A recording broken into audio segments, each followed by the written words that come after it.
Hola, curiosas y curiosos de la historia. Hoy vamos a hablar sobre un tema que nunca pasa de moda, el sexo. Pero nos trasladaremos a la época medieval para adentrarnos en un mundo en el que las creencias religiosas marcaban las normas y los tabúes. Así que si empiezas a pensar que la vida amorosa de nuestros antepasados era algo sacado de Juego de Tronos, déjame aclararte que, si bien había sus momentos picantes, la Iglesia Católica estaba al mando, y no eran precisamente conocidos por ser los más liberales en temas de amor y lujuria. Vamos, que ni en el dormitorio nos dejaban tranquilos, pero claro, como en toda buena historia, había rebeldes y disidentes, los llamados herejes, que no estaban de acuerdo con las normas impuestas por la Iglesia. ¿Serían ellos más divertidos en la cama? ¿Era más guay ser católico o hereje en cuestión de sexo? Mola el tema, ¿no? Así que prepárate para descubrirlo todo en esta inolvidable travesía a través del tiempo y del deseo. Soy JJ Priego, esto es Historias de la Historia, y aquí se cuenta la historia de otra forma. ¿Quieres saber más? Acompáñame.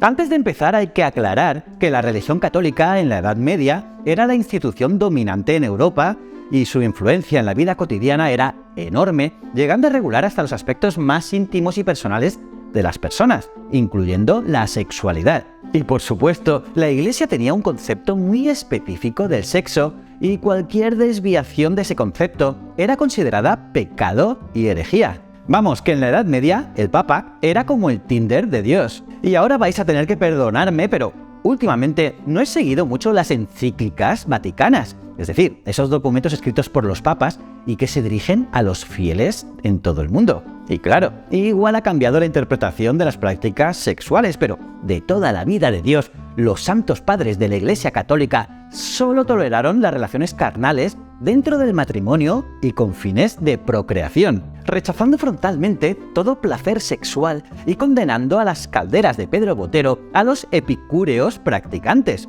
Para ellos, el placer sexual era como darle un like al diablo en Instagram. Y como ejemplo, algunas perlas. San Agustín de Hipona, en el siglo IV, decía que la castidad de los solteros es mejor que la de los casados. ¿En serio, San Agustín?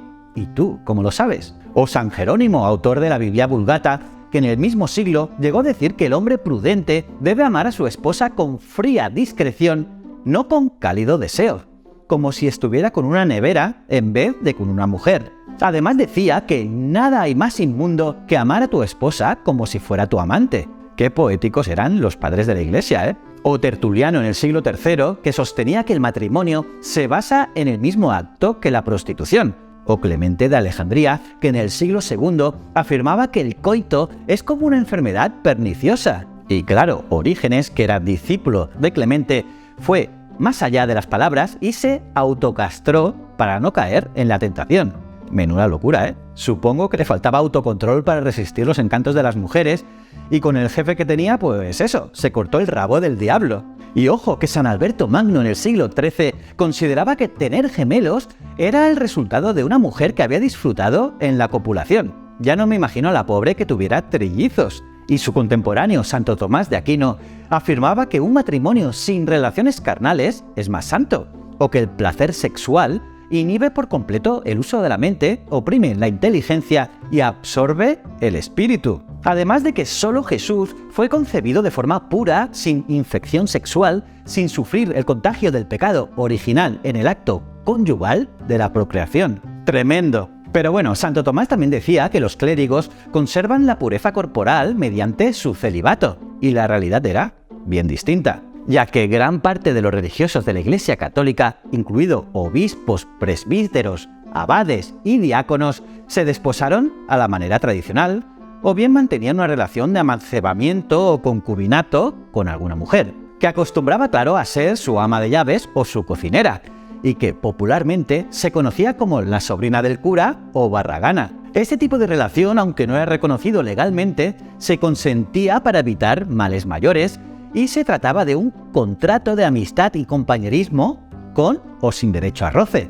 Vamos, que había más curas con amantes que en un reality. Y es que a pesar de que la Iglesia Católica exigía la abstinencia sexual a los clérigos, la realidad era muy diferente. En la Edad Media, muchos miembros del clero se desposaron y tuvieron hijos sin que esto les impidiera seguir ejerciendo sus funciones religiosas. De hecho, la Iglesia era conocida por su corrupción y sus escándalos sexuales, lo que llevó a la aparición de movimientos reformistas como la Reforma Protestante en el siglo XVI. Eso sí, es interesante destacar que esta situación no era exclusiva de la Iglesia Católica, sino que se daba también en otras religiones y también en otras culturas, porque la sexualidad siempre ha sido un tema complejo y polémico, y a menudo ha habido una brecha entre las normas religiosas y la práctica real de la sexualidad. En cualquier caso, la hipocresía de la Iglesia Católica en este sentido ha sido criticada a lo largo de la historia y ha contribuido a erosionar su credibilidad y autoridad moral. Así que en este aburrido panorama y en una sociedad moralista y conservadora, la Iglesia Católica también estableció la única postura aceptada para perpetuar la especie para mayor gloria de Dios, que no era otra que la postura del misionero.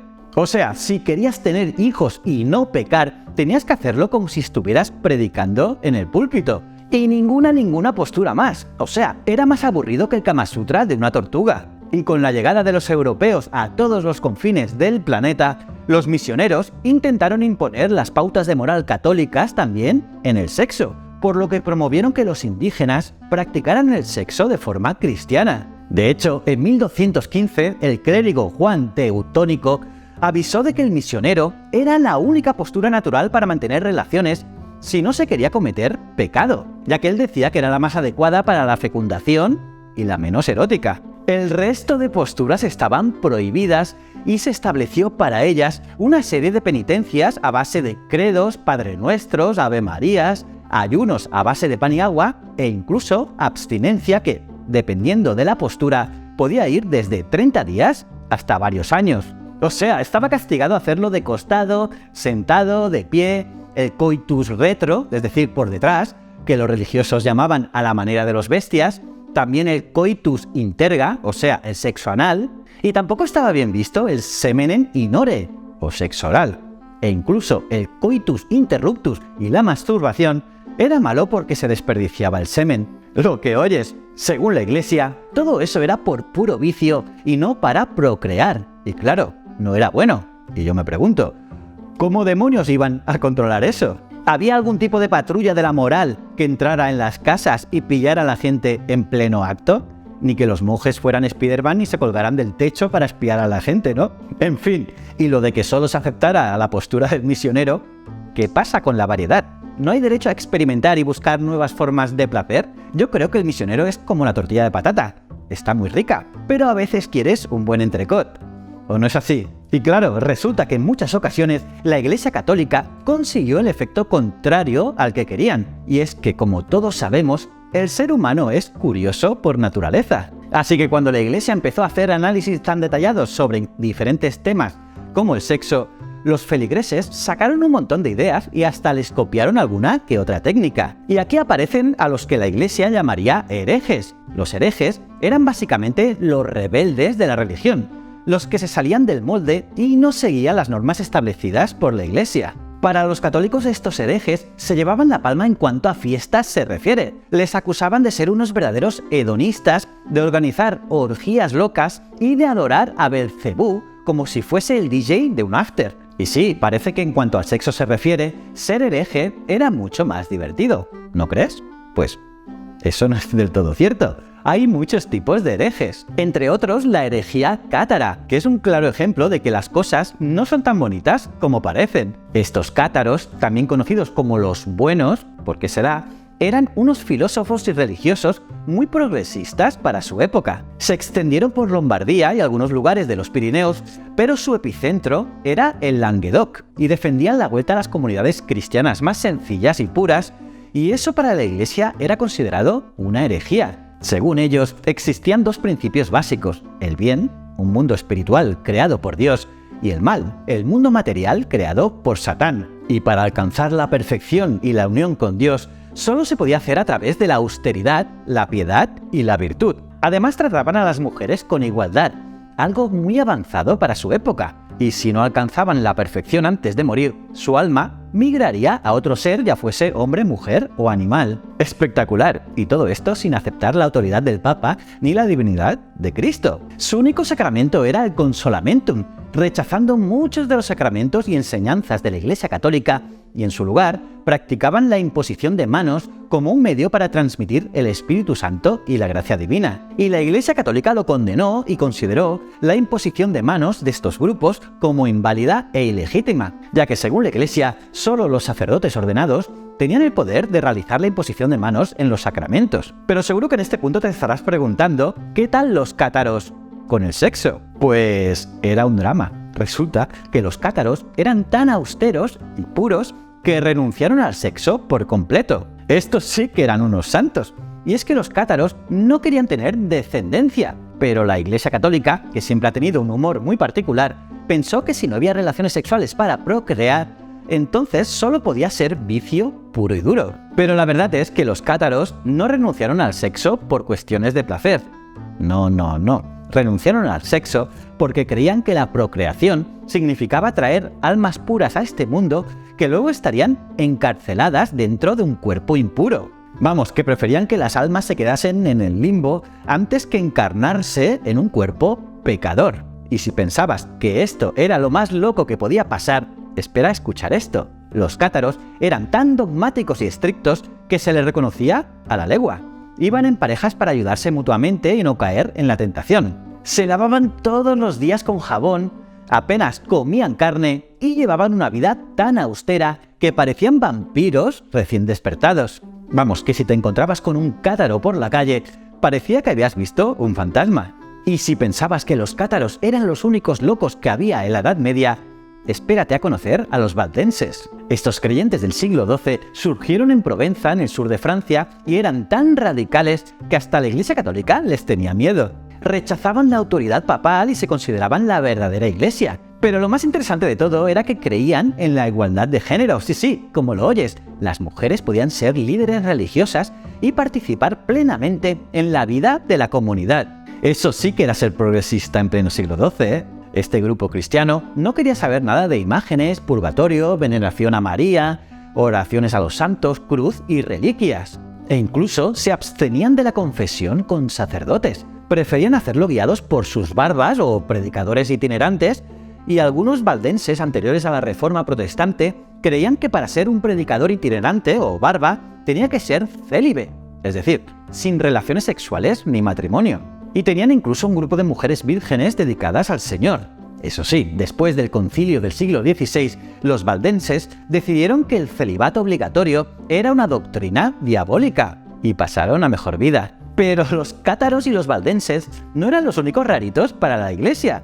También estaban los adamitas. Los adamitas era un grupo que surgió en Bohemia, en la actual República Checa, en el siglo XV. Y estos sí que eran de otra pasta. Creían que la desnudez era una forma de volver a la inocencia original antes del pecado original, así que se paseaban por ahí en pelotas durante los servicios religiosos. Vamos, que si ibas a una misa de los adamitas, podías acabar viendo más carne que en una carnicería. Y por si fuera poco, los adamitas también practicaban una forma de comunismo en la que todos los bienes eran compartidos y no existía la propiedad privada. Vamos, que eran unos auténticos hippies de la Edad Media. Pero lo más loco de todo era que practicaban el amor libre. Sí, como lo oyes.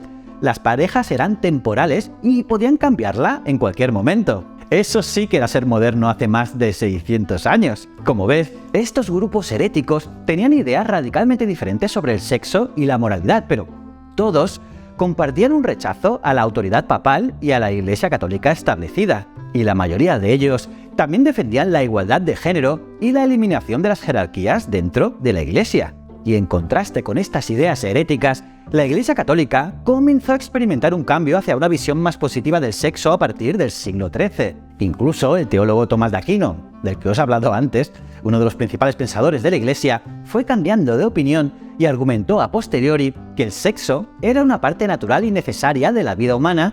Eso sí, debía limitarse al matrimonio y a la procreación. También podía ser disfrutado como una fuente de placer para la pareja. Así que mucho tampoco cambiaron, pero este cambio de actitud también se reflejó en la literatura y el arte de la época. Y así las representaciones de parejas casadas en actitudes amorosas y sexuales se hicieron cada vez más comunes y los escritores comenzaron a explorar temas más sensuales y eróticos en sus obras. Este cambio en la actitud de la Iglesia Católica hacia el sexo fue impulsado en parte por la influencia en las obras clásicas griegas y romanas que presentaban una visión más positiva y natural del sexo. Los escritores y pensadores de la época comenzaron a estudiar y traducir estas obras, lo que llevó a una mayor apreciación de la sexualidad humana como una parte importante de la vida. Además, más tarde, el Renacimiento y la Ilustración trajeron consigo un mayor enfoque en la razón y la ciencia, lo que llevó a una mayor comprensión de la anatomía y la fisiología humana. Y como resultado, se comenzaron a cuestionar algunas de las creencias antiguas sobre la sexualidad y se empezó a comprender mejor la importancia del placer sexual en la vida humana. Y ya en el siglo XIX, la Iglesia Católica emprendió un esfuerzo importante para reformar sus enseñanzas sobre el sexo y la moralidad, y en 1854 el Papa Pío IX declaró la Inmaculada Concepción de la Virgen María, lo que estableció que María había sido concebida sin pecado original.